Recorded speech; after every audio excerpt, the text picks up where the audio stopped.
నమస్తే, welcome to Telugu రాజ్యం. ఈరోజు మనతో పాటు ఉన్నారు సీనియర్ జర్నలిస్ట్ భరద్వాజ్ గారు. వారితో మాట్లాడేద్దాం. సార్ నమస్తే. నమస్తే అండి. సార్, ఈ కాక్రోచ్ ఉద్యమం జరిగిన తర్వాత బీజేపీ ఐటీ సెల్ కానీ బీజేపీ సింపథైజర్స్ కానీ కొంత సెలబ్రేటివ్ మోడ్లో ఉండి సెలబ్రేట్ చేసుకుంటున్న ఒక బిల్లు ఎఫ్సిఆర్ఏ బిల్లు. అంటే ఈ బిల్లు వచ్చిన తర్వాత ఇక అన్నిటినీ కంట్రోల్ చేయొచ్చు ఇలాంటి ఉద్యమాలను. కానీ బేసిక్గా ఈ ఉద్యమాలకి ఫండింగే ఫారెన్ నుంచి వస్తుంది అనేది వాళ్ళు తీసుకొచ్చిన నెరేటివ్. సో ఈ ఎఫ్సిఆర్ఏ బిల్ అంటే ఏంటి, దీన్ని తొలిసారి ఇప్పుడు ప్రవేశపెట్టారు, ఎలాంటి అమెండ్మెంట్స్ జరిగినాయి గతంలో, ఇప్పుడు రాబోతున్న బిల్ అమెండ్మెంట్లో కీలకమైన అంశాలు ఏంటి? అంటే ఒకటండి, ఇక్కడ ఈ విదేశీ విరాళాల నియంత్రణ చట్టం అనే పేరుతో చట్టం 76 నుంచి ఉంది. ఇదేదో కొత్త చట్టం కాదు. అయితే దీనికి చిదంబరం టైంలో ఒక సవరణ చేశారు. అంటే పారదర్శకత ఉండాలి అనేది. అంటే విదేశాల నుంచి నిధులు రావటంలో పారదర్శకత కాదు. ఇక్కడ ఏదో ఒక సర్వీస్ ఆర్గనైజేషన్, ఒక ఎన్జిఓ ఉంటుంది, లేకపోతే ఏదో ఒక విదేశీ మతానికి సంబంధించినటువంటి ఇక్కడ ఒక చర్చో మరొకటో ఉంటుంది. ఉన్నప్పుడు వీళ్ళకి వాళ్ళు విరాళాలు పంపిస్తారు. ఈ పంపించిన విరాళాలు ఎలా వినియోగపడుతున్నాయి అనే దగ్గర ఒక ఇది ఉంది, ఒక గందరగోళం. ఈ డబ్బులు వాళ్ళు ఏ లక్ష్యాల కోసం తెప్పించారో, అంటే ఈ పని చేస్తాము అని వీళ్ళు చెప్పి అక్కడి నుంచి నిధులు వస్తాయి, విరాళాలు వస్తాయి. ఆ వచ్చిన విరాళాలు ఇప్పుడు మత సంస్థ అయితే మత ప్రచారానికి వాడటానికో, లేకపోతే దానికి సంబంధించిన పబ్లికేషన్ కోసమో, లేకపోతే ఇంకేదైనా యాక్టివిటీ చేయటం కోసమో డబ్బులు రావాలి. అక్కడే ఖర్చు అవుతున్నాయా, ఇంకెటువైపు అయినా మళ్ళుతున్నాయా అనేది చెక్ చేసేటువంటి అధికారం ప్రభుత్వానికి ఉండాలి అనేది 2010 నాటికి ఉన్నటువంటి పరిస్థితి. ఇప్పుడు ఇంకొక అడుగు ముందుకేసి థర్డ్ పార్టీ ఆడిటింగ్ కూడా మీరు యాక్సెప్ట్ చేయాలి. మీ అకౌంట్స్ ఇవన్నీ కూడా ఈడీ ఇవన్నీ పర్యవేక్షణలో జరుగుతాయి. మీ అకౌంట్స్ అన్నీ కూడా ఢిల్లీలో ఉండాలి, ఢిల్లీ కేంద్రంగా ఉండాలి. అక్కడ ఈ పార్లమెంటు అకౌంట్స్ మేనేజ్ చేసేటువంటి బ్యాంక్ ఎస్బీఐ ఉంది, అక్కడ అకౌంట్స్ ఓపెన్ చేయాలి. ఇలాంటివి ఏవో పెట్టారు. అంటే వీళ్ళ ఉద్దేశం ఇప్పుడు ఆ పేరుతో జరుగుతోంది. అది సవరణ చేసుకోవటం అదంతా చేసుకోవచ్చు, తప్పేం లేదు. కానీ ఆ పేరుతో క్రిస్టియానిటీ మీద దాడి జరుగుతోంది విపరీతంగా. అంటే చర్చిలకు వస్తున్న డబ్బులు అనేదే ప్రధానంగా మాట్లాడుతున్నారు. చర్చిలకు మాత్రమే డబ్బులు రావు. అనేక ఎన్జిఓలు ఉన్నాయి ఈ దేశంలో. అగ్రికల్చర్ సెక్టార్లో పనిచేస్తున్న ఎన్జిఓస్ ఉన్నాయి. దక్కన్ డెవలప్మెంట్ సొసైటీ ఉంది ఇక్కడ. వాళ్ళు తృణధాన్యాలని ప్రమోట్ చేసేటువంటి పనిలో ఉన్నారు. భారతదేశంలో ఉన్నటువంటి ఆహారానికి సంబంధించి జరిగినటువంటి దుర్మార్గాలని సతీష్ గారు ఉన్నంతకాలం రెగ్యులర్గా మాట్లాడేవాడు. ఆయన ఈ చైతన్యాన్ని జనంలోకి తీసుకెళ్ళటానికి కావలసిన నిధులు సమీకరించుకునేవాడు ఆయన విదేశాల నుంచి. దానికి కూడా అడ్డుగోడ కట్టారు ఈ గొడవలో భాగంగా. ఏది విరాళాల నియంత్రణ చట్టము అనే పేరుతో బీజేపీ అధికారంలోకి వచ్చిన తర్వాత చిదంబరం టైంలో అమెండ్మెంట్స్ వచ్చినప్పటికీ కొన్ని ఎన్జిఓస్ని వాళ్ళు అడ్మిట్ చేశారు. కానీ వీళ్ళు వచ్చిన తర్వాత ప్రతి ఒక్కళ్ళనే నియంత్రించటం మొదలుపెట్టారు. నియంత్రణ అనేది ఇప్పుడు చట్టపరమైన నియంత్రణ వేరు, వీళ్ళు వాంటెడ్గా నియంత్రణ చేస్తున్నారు. అంటే మా కంట్రోల్లో జరగాలి, ఏది జరిగినా అనేది గొడవ. మేము చెప్పిన పద్ధతుల్లో జరగాలి, మాకు తెలియకుండా ఏది జరగడానికి వీల్లేదు. ఇది వీళ్ళ నియంత్రణ చట్టం వెనకాలన్న ఉద్దేశం. మొన్న వీళ్ళు క్రైస్తవ మిషనరీస్కి సంబంధించినటువంటి ప్రతినిధులతో అమిత్ షా గారు సమావేశం అయ్యారు. సమావేశంలో కూడా వారు చెప్పింది ఇదే, నియంత్రణ తప్పెలా అవుతుందండి, ప్రభుత్వానికి ఒక కన్ను ఉండాలి కదా, ఇక్కడ జరుగుతున్నటువంటి పనుల మీద అది తప్పు అంటే ఎలాగా అని మాట్లాడాడు ఆయన. తప్పని ఎవరూ అనటం లేదు. అది ఈ రోజున కొత్తగా వీళ్ళు చూడటం కాదు, మొదటి నుంచి ఉన్నదే. మీరు అతి చేస్తున్నారు అనేది ఎందుకు కేంద్రీకరించి క్రైస్తవులని లాక్కొస్తున్నారంటే చర్చి డబ్బులు. మీరు గనక గమనిస్తే దాదాపుగా 1 సంవత్సరం నుంచి హిందుత్వ మీడియా హ్యాండిల్స్ నుంచి జరుగుతున్నటువంటి ప్రచారం గమనిస్తే వాళ్ళు ఇస్లాం నుంచి ఫోకస్ని క్రిస్టియానిటీ మీదకి మార్చారు. మార్చి అక్కడ దాడులు జరుగుతున్నాయి. అసలు క్రీస్తు లీగాలిటీ ఏమిటి అని మాట్లాడుతున్నాడు ఒక పెద్ద మనిషి. నేను మొన్న అనుకోకుండా వాళ్ళ హ్యాండిల్లోకి వెళ్తే క్రీస్తుకున్న లీగాలిటీ ఏమిటి, ఆయనకి సిలువేసిన సులువు ఉందా, మేకులు ఉన్నాయా, మా రాముడికి సుప్రీంకోర్టు లీగాలిటీ ఇచ్చింది, ఇక్కడ అయోధ్య ఉంది, వాళ్ళకి జెరూసలేం ఉంది, అయినప్పటికీ రాముడికి ఇక్కడ ఒక అధికారిక గుర్తింపు ఉంది, ఆధార్ కార్డు ఇచ్చినా ఇస్తారు రేపో ఎల్లుండో రాముడికి. ఓకే, యేసు ప్రభువుకి ఆధార్ కార్డు ఉందా అనే దాకా వెళ్ళారు. ఆధార్ కార్డు కూడా ఉంది దీనిలో. ఈ నిధులు తెచ్చుకునే వాళ్ళందరి ఆధార్ వివరాలు ఇవన్నీ కూడా ప్రభుత్వానికి ఇవ్వాలి అనేది కూడా ఒక నిబంధన ఉంది ఇప్పుడు చేస్తున్న దాంట్లో. ఇలా ఈ అంటే మీ రాముడికి లీగాలిటీ ఎక్కడి నుంచి వచ్చింది, సుప్రీంకోర్టును మీరు ఇన్ఫ్లుయెన్స్ చేశారు, ఆ జడ్జిమెంట్ ఇచ్చినటువంటి జడ్జి గారికి దక్కినటువంటి పదవి ఏమిటో మనకు తెలుసు. కాబట్టి ఆ అకౌంట్లో వచ్చినటువంటి లీగాలిటీ, ఆ బేరసారాల్లో దొరికిన లీగాలిటీ రాముడిది.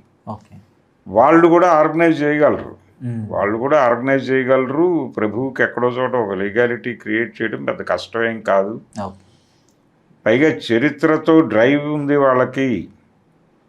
క్రీస్తు పూర్వము, క్రీస్తు తర్వాత అన్నారు. కాబట్టి పాత నిబంధన, కొత్త నిబంధన, ఈ క్రమము, ఆ యుద్ధము, క్రూసేడ్లు, ఈ చరిత్ర ఉంది. అక్కడ కూడా పురాణం ఉంది మీలాగేనే. మీకు ఎలాంటి పురాణం ఉందో అక్కడ పురాణం ఉంది. మీకు ఈయన అవతార పురుషుడు అంటే విష్ణుమూర్తి ఈ అవతారం ఎత్తాడు. ఇదే అవతార ప్రక్రియని అక్కడ దైవకుమారుడు అనేటువంటి రూపంలోనే నడిచింది. క్రీస్తు పుట్టుకకి కృష్ణుడి పుట్టుకకి 100 పోలికలు ఉన్నాయి. మీ భాగవతము వాళ్ళ బైబిలు ఒకటే స్క్రిప్ట్కి 2 నెరేటివ్స్ అంతే. మీరు ఎందుకు ఇప్పుడు క్రిస్టియానిటీని రోడ్డు మీదకి తీసుకొచ్చి లాగి దాడులు చేస్తున్నారు ప్రభువు మీద? లేకపోతే క్రైస్తవ సంస్థలు దీంతో లింక్ అయి నడుస్తున్న ఇంకో గొడవ ఏంటంటే దళిత క్రైస్తవ రిజర్వేషన్లు. మీరు మతం మారిన తర్వాత ఇక్కడ కుల వివక్ష ఉందని కదా మీరు మతం మారుతున్నారు క్రిస్టియానిటీలోకి. అక్కడ కులాలు లేవు కదా. కులాలు లేని సమాజంలోకి మీరు వెళ్ళిపోయిన తర్వాత మీకు కులం పేరుతో వచ్చేటువంటి రాయితీలు ఏమిటి, అవి ఎందుకు ఇవ్వాలి అని మాట్లాడుతున్నారు వీళ్ళందరూ. వీళ్ళకి తెలియని విషయం ఏంటంటే ఒక ఊళ్ళో 2 చర్చిలు ఉంటాయి. అగ్రకులాల చర్చి వేరుగా ఉంటుంది, దళితుల చర్చి వేరుగా ఉంటుంది. మాలపల్లి చర్చికే మాలలు వెళ్ళాలి, మాదిగూడెంలో ఉన్న చర్చికే మాదిగలు వెళ్ళాలి, లేకపోతే రెల్లిలు వెళ్ళాలి. వీళ్ళు ఇక్కడ ఉన్నటువంటి కమ్మ చర్చికో, బ్రాహ్మణ చర్చికో, కాపు చర్చికో, రెడ్డి చర్చికో వెళ్ళటానికి కుదరదు. వీళ్ళు నాట్ అలౌడ్ అక్కడ. ఆ పక్కనున్న ఈ చర్చి పక్కన ఉన్నటువంటి వెంకటేశ్వర స్వామి గుడిలోకి, ఈ చర్చిలోకి ఒకే మనిషి వెళ్ళి రావచ్చు అగ్రకులాల వాళ్ళు. వీళ్ళ వైఫ్ వెంకటేశ్వర స్వామి గుడికి వెళ్తుంది, ఈయన చర్చిలోకి వెళ్ళి దీపం పెట్టి వస్తాడు. వీళ్ళిద్దరూ కలిసి ఇంటికి వెళ్తారు కారు వేసుకుని. కానీ వీళ్ళు మాత్రం అక్కడ నాట్ అలౌడ్. ఇక్కడ హిందూ మతాన్ని నమ్మే దళితులు ఇక్కడ వెంకటేశ్వర స్వామి గుడికి నాట్ అలౌడ్. క్రీస్తుని నమ్మేటువంటి దళితులు ఇక్కడ అగ్రకులాల చర్చికి నాట్ అలౌడ్. మతం మారగానే కులం మాయమైపోతుందని మీరు మాట్లాడుతున్నారు, కానీ కులం ఉంది అక్కడ. కులం వీళ్ళు ఊళ్ళోకి వచ్చి ఇల్లు కట్టుకుంటారా? మాలపల్లి వెకెట్ చేసి ఆయన క్రైస్తవంలోకి మారాడు, కులం లేదు. ఒక బ్రాహ్మడు ఇంటి పక్కన ఇల్లు కట్టుకోవడానికి మీరు అనుమతిస్తారా? గ్రామాల్లో గొడవ అవుతుందిగా అక్కడ, తంతారుగా మీరు మీదపడి. కాబట్టి మతం మారితే కులం పోయింది అనేది అంత బూతు మాట ఇంకొకటి లేదు. చేసి ఇది ఆర్గ్యుమెంట్ చెప్పి ఆ మతంలో కుల వివక్ష లేదు అనే గొడవ వేరు. కానీ ఇక్కడ కులం ఉంది, ఇక్కడ మతానికి కులం ఉంది. రెడ్డి క్రీస్తు, కమ్మ క్రీస్తు, బ్రాహ్మణ క్రీస్తు, కాపు క్రీస్తు, మాల క్రీస్తు ఉంటారు ఇక్కడ. కాబట్టి వాళ్ళకి రిజర్వేషన్లు వర్తించవు అనేది ఆర్గ్యుమెంట్లోనే తప్పు ఉంది. అది సవరించాలి. దాని గురించి ఈ రోజున గొడవ జరగట్లా. అనేక సంవత్సరాలుగా దళిత క్రైస్తవులకి రిజర్వేషన్లు యాజ్ ఇట్ ఈజ్గా అమలు జరగవలెను అని వాళ్ళు డిమాండ్ చేస్తూనే ఉన్నారు నిరంతరంగా. ఈ రోజున కొత్త గొడవ కాదు ఇది. ఇప్పుడు ఎలాగైతే ఈ విదేశీ విరాళాల చట్టం, నియంత్రణ చట్టం కొత్తది కాదు, ఈ గొడవ కూడా కొత్తదేం కాదు. కానీ ఇప్పుడు ఎక్కువ మంట రాజేస్తున్నారు. మీరు వాళ్ళ హ్యాండిల్స్లోకి వెడితే రిజర్వేషన్ మీద, ఈ దళిత క్రైస్తవ రిజర్వేషన్ మీద ఎక్కువ వీడియోస్ ఉంటాయి. తర్వాత ఈ విదేశీ విరాళాల నియంత్రణ చట్టం మీద ఎక్కువ వీడియోస్ వస్తున్నాయి. ఇప్పుడు ట్రెండ్ అదే వాళ్ళ ఏరియాలో. ఎందుకు ఈ గొడవ చేస్తున్నారు అంటే, నియంత్రణ ఉండొచ్చు కదా, తప్పే ఉంది దానిలో, విదేశాల నుంచి వస్తున్న డబ్బులు పారదర్శకంగా ఖర్చు అవ్వాలి అని అడగటంలో తప్పే ఉంది అని ఒక మిడిల్ క్లాస్ ఆర్గ్యుమెంట్ వస్తుంది ముందుకి. కానీ ఇక్కడ వీళ్ళ ఉద్దేశం అది కాదు. వీళ్ళు ఇవన్నీ వాంటెడ్గానే రేపుతున్నారు. క్రీస్తు లీగాలిటీ ఏమిటి, రాముడికి లీగాలిటీ ఉంది, క్రీస్తుకు ఉందా, ఈ ఆర్గ్యుమెంట్ కూడా వాంటెడ్గానే రైజ్ చేస్తున్నారు. వీళ్ళ ఉద్దేశం ఏమిటి, మొన్నటిదాకా ముస్లిం సమాజాన్ని భయపెట్టారు, అయిపోయింది, వాళ్ళని విన్ చేశామని అనుకుంటున్నారు వాళ్ళు. ఇప్పుడు వీళ్ళని కూడా విన్ చేయాలి. అలాగే ఈ విదేశీ విరాళాలకు సంబంధించిన ఖర్చులు వీళ్ళకి తెలియాలి, ఎవరికి, కేంద్ర ప్రభుత్వానికి తెలియాలి. ఎందుకు తెలియాలి, ఈ డబ్బుల్లో నుంచి ఎవరికైనా విరాళాలు వెళ్తాయేమో, లోకల్ కాంగ్రెస్ వాళ్ళకో మరొకళ్ళకో ఇక్కడ నుంచి బి కాంప్లెక్స్ అందుతుందేమో అనేది ఒక అనుమానం. అందుకని వీళ్ళకు వస్తున్న డబ్బులు మావోయిస్టులకు వెళ్ళిపోతున్నాయి. మావోయిస్టులు మొత్తం నడిపిందంతా ఈ చర్చి డబ్బులతోనే. ఈ అభిజిత్ అనే వ్యక్తి చదువు క్రైస్తవ మిషనరీల నుంచే నడిచింది. అలాగే వీళ్ళు చేసేటువంటి మొన్న జరిగిన కాక్రోచ్ మూమెంట్కి కూడా చర్చి సపోర్ట్ ఉంది. చర్చి నుంచి వెళ్ళిన డబ్బులతోనే వీళ్ళు ఉద్యమాలు చేస్తున్నారు తప్ప వితౌట్ చర్చి వీళ్ళ జీవితాలు లేవు. ఈ దేశంలో ప్రతి విచ్ఛిన్నకారుడి వెనకాల చర్చి ఉంది అనేది విపరీతంగా చాలా అగ్రెసివ్గా పిచ్చి పెట్టినట్టు మాట్లాడుతున్నారు. ఇదంతా కూడా ఈ దేశంలో ఉన్న క్రైస్తవ ఓట్ బ్యాంక్ని తన కంట్రోల్లో తీసుకోవటానికి. మొన్నటిదాకా వీళ్ళు హిందూ ఓట్ బ్యాంక్ కన్సాలిడేషన్తో మొదలైంది వీళ్ళ ప్రయాణం, భారతీయ జనతా పార్టీ ప్రయాణం. వాళ్ళు ఆ సెక్షన్స్ అన్నిటినీ వాళ్ళు అలాగూ సంతుష్టీకరణ పేరుతో వాళ్ళ కంట్రోల్లో ఉన్నాయి. దళిత ఓట్లు, మైనారిటీ ఓట్లు అవన్నీ కాంగ్రెస్. ఈ సంతుష్టీకరణ కార్యక్రమం అంటే ఒక ఎన్నికకి రుణమేళా పెట్టి, ఇంకొక ఎన్నికకి రుణమాఫీ పెట్టి ఈ ఓట్లని ఆవిడ కొనేస్తోంది ఇందిరమ్మ. కాబట్టి మనం కౌంటర్గా ఈ హిందూ మతం ప్రమాదంలో ఉంది, ఈ మైనారిటీ మతాల నుంచి అని రెచ్చగొట్టి మనం ఒక ఓట్ బ్యాంక్ క్రియేట్ చేసుకుందాం అని మొదలైంది వాళ్ళ ప్రయాణం. ఇప్పుడు వాళ్ళకి అది సరిపోవట్లే, వాళ్ళు ఇటు కూడా ఎక్స్టెండ్ కావాలనుకున్నారు. వాళ్ళు సంతుష్టి అంటే లోన్లు ఇచ్చో డబ్బులు ఇచ్చో కొనుక్కున్నారు. మనం బెదిరించి కంట్రోల్లోకి తీసుకుందాం.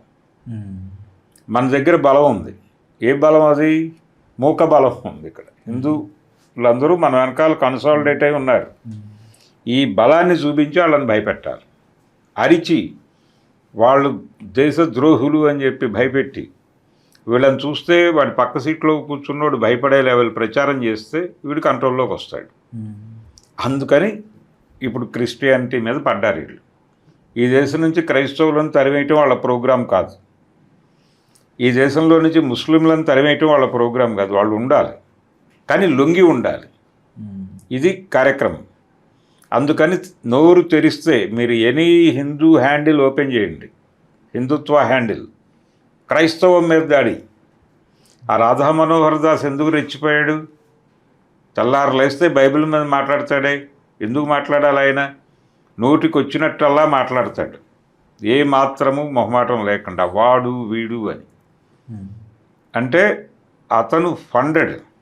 వీళ్ళందరికీ ఆ లింకుల్లో నుంచి ఏదో తెచ్చుకోవాలనే తాపత్రయంతోనే ఈ ఓవర్ యాక్షన్ అంతా నడుస్తోంది. కాబట్టి ఈ దేశంలో ఎవరిని ప్రశాంతంగా బతకనివ్వరు. ఏదో ఒక హడావిడి క్రియేట్ చేయాలి, ఆయన కంట్రోల్లోకి తీసుకొచ్చి దొడ్లో కట్టేయాలి. ఇప్పుడు క్రీస్తుని దొడ్లో కట్టేయటం అనే ప్రోగ్రాం వేగంగా జరుగుతోంది. అందుకని ఆ కేంద్రీకరణలో వీళ్ళు క్రైస్తవం మీద దాడి చేస్తున్నారు. ఇస్లాంను వదిలిపెట్టల, అది నడుస్తుంది ప్యారలల్గా. ఈ పేరుతో ఇతర ఎన్జిఓల మీద కూడా దాడులు జరుగుతున్నాయి ఈ కంట్రోలింగ్ పేరుతో. అక్కడ కూడా వీళ్ళ జెండాలు పాతుతారు. ఇప్పుడు అగ్రికల్చరో మరొకటో ఒక సెక్టార్లో పనిచేస్తూ ఒక ఎన్జిఓ పెట్టుకుని దానికి అట్రాక్ట్ అయ్యేటువంటి అంతర్జాతీయ సంస్థల నుంచి ఏదో డబ్బు పర్యావరణం మీద పనిచేసే వాళ్ళు ఒకళ్ళు ఉంటారు.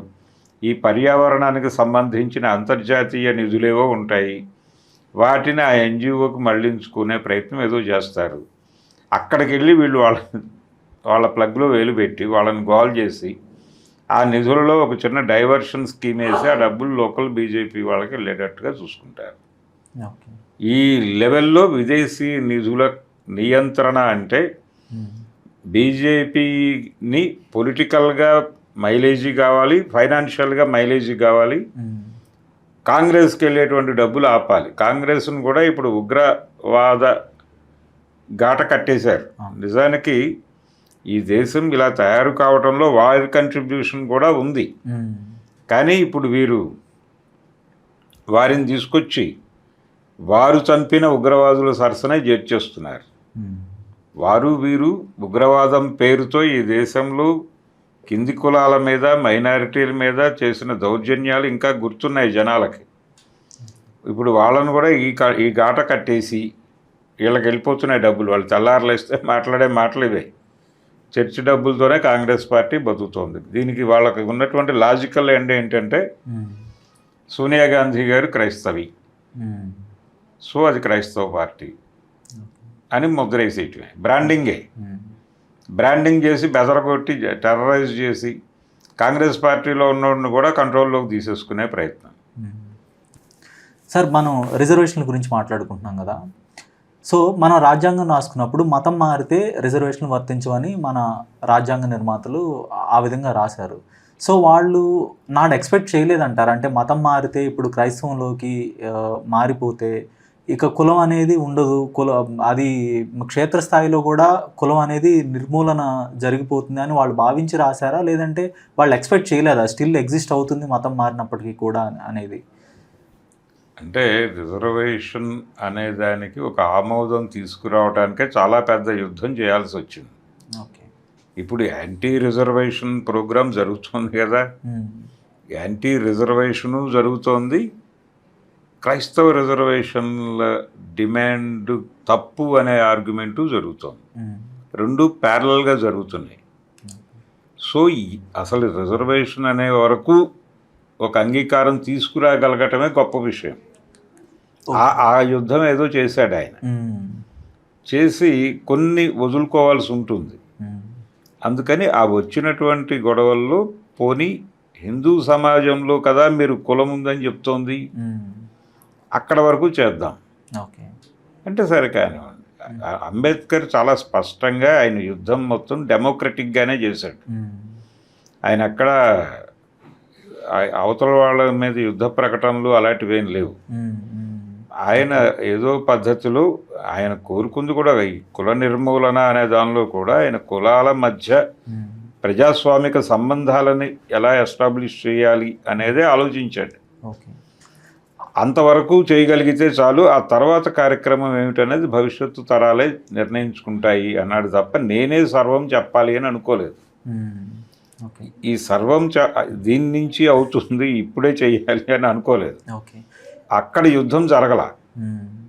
అక్కడ ఆ మేరకు ఆర్గ్యుమెంట్లో ఆయన అక్కడ వరకు సక్సెస్ అయ్యాడు. ఓకే, ఆయన మరొక మాట కూడా అన్నారు. అంటే థామస్ జెఫర్సన్ యొక్క మాటని కోట్ చేస్తూ, మనం రాసే చట్టాలు కానీ రాజ్యాంగం కానీ భవిష్యత్ తరాలకు ఒక భారంగా కూడా మారకూడదు అని కూడా ఒక మాట అన్నారు. అంటే నాడు వాళ్ళు రాసుకున్న రాజ్యాంగం అనేది థామస్ జెఫర్సన్నే కోట్ చేస్తూ జనరేషన్స్కి రెండు దేశాలకి మధ్య ఉన్న వ్యత్యాసం ఉంటుంది అని కోట్ చేస్తూ ఆయన ఆ మాట అన్నారు. సో ఇప్పుడు మళ్ళీ రాజ్యాంగ సవరణ చేయాల్సిన అవసరం లేదంటారా రిజర్వేషన్కి సంబంధించి? రిజర్వేషన్లకు సంబంధించి జరిగినటువంటి కొన్ని లోపాలని సవరించుకోవాల్సిన అవసరం అయితే ఉంది. అందులో పర్టికులర్గా క్రైస్తవ అంటే కన్వర్షన్ అయిన దళితులకి ఒక ఎస్సీ మాల లేకపోతే మాదిగో రెల్లు ఇంకా ఉపకులాలు చాలా ఉన్నాయి, డక్కలి ఇలాంటివి. ఈ ఉపకులాల వాళ్ళు క్రైస్తవంలోకి వెళ్ళినా ఇంకొక మతంలోకి వెళ్ళినా వాళ్ళకి రిజర్వేషన్లు యాజ్ ఇట్ ఈజ్గా వర్తించాలి. ఎందుకంటే ఈ సమాజం కుల సమాజం, ఇది వర్గ సమాజంగా భావించటం వలన కమ్యూనిస్టులు కూడా రిజర్వేషన్ల విషయంలో చాలా లిమిటేషన్స్ ఉండేవి. 90 దళితవాదం వచ్చిన తర్వాత కొద్ది కొద్దిగా మారుతూ వచ్చారు. ఓకే. నేను ప్రత్యక్షంగా చూశాను ఒక టైంలో. అంటే 80 దశకంలో 88, 89 ప్రాంతాల్లో ఏదో ఒక ఫండ్ కలెక్షన్ ప్రోగ్రామ్ లో భాగంగా రాడికల్ విద్యార్థి సంఘంకి సంబంధించి ఒక మీటింగ్కి ఫండ్ కలెక్ట్ చేయడానికి ఒక డాక్టర్ గారి దగ్గరికి వెళ్ళాం. నేను ఇంకొక అగ్రకులానికి చెందినటువంటి ఇంకొక అమ్మాయి, తను అప్పుడు డిగ్రీ చేస్తోంది. మేము కలిసి వెళ్ళాము డాక్టర్ దగ్గరికి. వెళ్ళినప్పుడు ఆయన విజయవాడలో జరిగింది ఇన్సిడెంట్. వెళితే ఆయన డబ్బులు తీసి అక్కడ పెట్టాడు టేబుల్ మీద. నేను రసీదు రాశాను. ఈ రసీదు తీసుకుని ఆయన డబ్బులు తీసుకుని బయటకు వచ్చేయాలి. ఈ డబ్బులు అక్కడ పెట్టి ఆయన ఒక ఆర్గ్యుమెంట్ లేపాడు. ఈ ప్రతిభ ఉన్నవాళ్ళని తొక్కేసి రిజర్వేషన్ల పేరుతో ఎవరెవరికో చదువుల్లో అవకాశాలు, ఉద్యోగాల్లో అవకాశాలు ఇవ్వటం కూడా ఒక రకమైనటువంటి దోపిడీయే కదా. మీరు అన్ని రకాల దోపిడీల మీద దెబ్బలాడుతున్నప్పుడు ఈ దోపిడీ మీద కూడా దెబ్బలాడతారు కదా అన్నాడు ఆయన. అనగానే ఆయన చాలా బిగ్గర్ వేలో ఎక్కడో దాడి చేస్తున్నాడు అనేది నాకు దీపం వెలిగింది. వెలిగి నేను ఆర్గ్యుమెంట్కి ప్రిపేర్ అయ్యే లోపు నాతో పాటు వచ్చినటువంటి అమ్మాయి గబుక్కున నిజమే కదా, అది ఒక రకమైన దోపిడీ లాంటిదే కదా అన్నట్టుగా ఆయనతో ఏకీభావం ప్రకటించేలాగా మాట్లాడేసింది. మాట్లాడిన తర్వాత అప్పుడు నేను వీళ్ళిద్దరినీ ఆపి, బాబు అలా కాదు, ప్రతిభ అనగా ఇది, ప్రతిభ అని మీరు చెప్తున్నటువంటి కొలమానాల ప్రకారం చూసినా కానీ రిజర్వేషన్లు ఉండాలి. కాబట్టి రిజర్వేషన్ విషయంలో భారత సమాజాన్ని అర్థం చేసుకోవటంలో ఉన్నటువంటి గందరగోళం ఉంది.